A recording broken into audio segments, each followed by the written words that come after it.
Charley Sharp with Mallory and Tim from the FBR in town from Nashville, and they're playing some shows. We'll talk about that, but we want to get into the band first. Now, I was reading something the other day about how you guys met your drummer, Mike. Something about you went into a quick trip or something, and you were looking for a drummer because you were at a festival and the guy canceled. Tell me about that.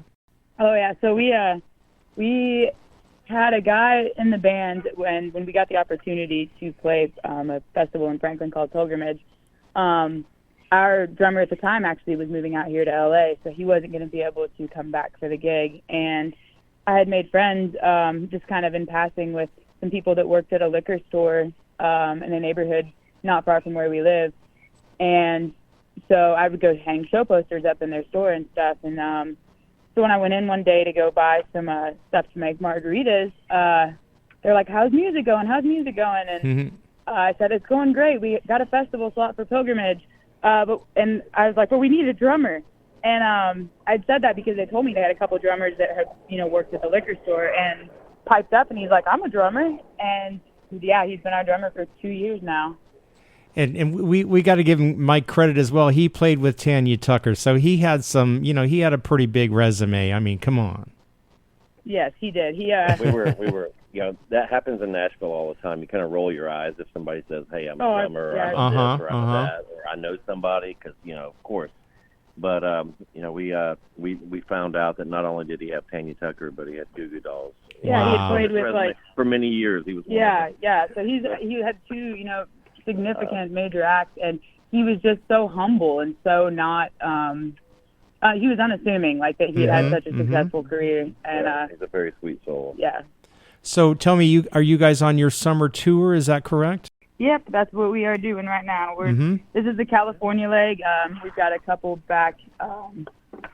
We've got one in New York City, a couple back in Tennessee, and just wherever the sales, whatever the wind takes us next. Now, I always, I was driving the other day, went up to Northern Cal, and so I was on the road for a while. I see those buses. Are you guys in a bus or are you driving a van? I want to, get the skivvy on that. Oh, so we're kind of in between. We have a Class C camper that we got, and it's 2 years old, had only like 15,000 miles on it. Nice. And so, if stuff's local, we'll just take a truck and a trailer. But on these big cross-country hauls, typically Tim and I will drive out the rig, and then we'll fly the band out. Or, we went to Texas recently with the band, and they just rode with us the whole time. And we still get hotel rooms. Nice. But, worst case scenario, nobody's crammed in a seat. You can get up. You can get a drink out of the fridge. You can even microwave something if you want. And the guys can play Cards Against Humanity on those long hours on the Texas road. We played through an entire deck on the Texas run. So Nice. All right, let's talk about the music. So you're in LA. A couple shows are. It's Friday, of course. Today. You're playing tonight? Yeah, we're playing tonight. Okay. Downtown.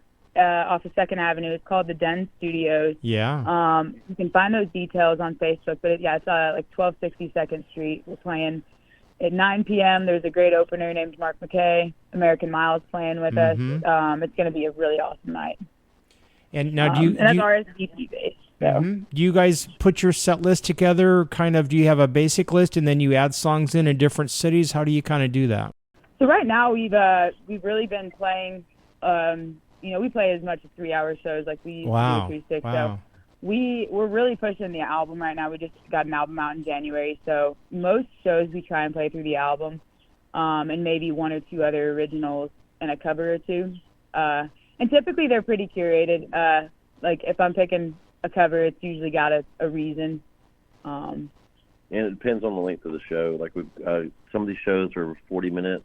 Shows we're playing Topanga Days, I think Sunday, and it's gonna be an hour show, and so we just we play the album, then we put on top of that what we need to fill the space, all right, whatever so we're in the mood for that day. Tell me one thing that the world doesn't know about FBR, because we've talked about a lot, but I'm sure there's more to something, like your favorite food, or what do you do to get into the creative vibe? Well, we do different things to get into the creative vibe. Oh, yeah, everybody's got their own thing to get creative. Well, even each individual will do different things, I think something really cool that a lot of people don't know about us is, Tim and I have been together for like 10 years, but this band, like our 4 other guys, it's a post-pandemic band, and it's kind of interesting seeing musicians in their element now versus 10 years ago.